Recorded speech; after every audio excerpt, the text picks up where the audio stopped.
বিএনপির ভারপ্রাপ্ত চেয়ারম্যান তারেক রহমানের বিরুদ্ধে চাঁদাবাজির অভিযোগে দায়ের করা 4টি মামলা বাতিল করে হাইকোর্টের রায় বহাল রেখেছেন আপিল বিভাগ।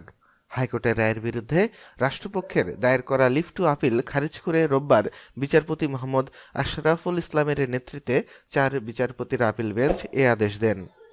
আদালতে রাষ্ট্রপক্ষের শুনানি করেন অতিরিক্ত অ্যাটর্নি জেনারেল ব্যারিস্টার অনিক আর হক। চাঁদাবাজির অভিযোগে তারেক রহমানের বিরুদ্ধে রাজধানীর পৃথক 2টি থানায় করা 4টি মামলার কার্যক্রম বাতিল ঘোষণা করে গত 23 অক্টোবর হাইকোর্ট রায় দেন।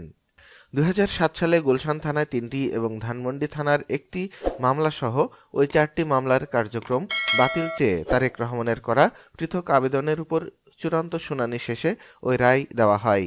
এই রায়ের বিরুদ্ধে রাষ্ট্রপক্ষ গত ডিসেম্বরে পৃথক লিভ টু আপিল করে। পৃথক লিভ টু আপিল গত 9 ডিসেম্বর আপিল বিভাগের চেম্বার আদালতে ওঠে। আদালত লিভ টু আপিল বিভাগের নিয়মিত বেঞ্চে শুনানির জন্য নির্ধারণ করেন।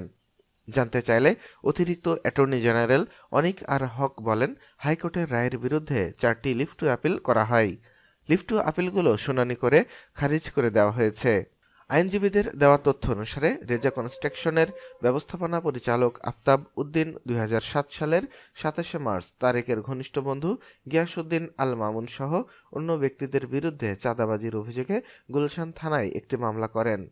ঠিকাদারি প্রতিষ্ঠান আল আমিন কনস্ট্রাকশনের কর্মকর্তা সৈয়দ আবু শাহেদ সোহেল চাঁদাবাজির অভিযোগে একই বছরের 4 মে গুলশান থানায় একটি মামলা করেন। তারেক রহমান ও তার একান্ত সহকারী মিয়া নুরুদ্দিন অপুকে আসামি করে ঠিকাদার আমিন আহমেদ ভূঁইয়া চাঁদাবাজির অভিযোগে এনে দ্রুত বিচার আইনে গুলশান থানায় 2007 সালের 8 মার্চ একটি মামলা করেন। ঠিকাদার মীর জাহিদ হোসেন ধানমন্ডি থানায় 2007 সালের 1 এপ্রিল গিয়াসউদ্দিন আল মামুনের বিরুদ্ধে অপর মামলাটি করেন। এ 4 মামলার কার্যক্রম বাতিল চেয়ে 2007 সাল ও 2008 সালে হাইকোর্টে পৃথক আবেদন করেন তারেক রহমান। প্রাথমিক শুনানি নিয়ে হাইকোর্ট রুল সহ আদেশ দেন। চূড়ান্ত শুনানি শেষে রুল অ্যাবসোলিউট চূড়ান্ত ঘোষণা করে গত 23 অক্টোবর রায় দেন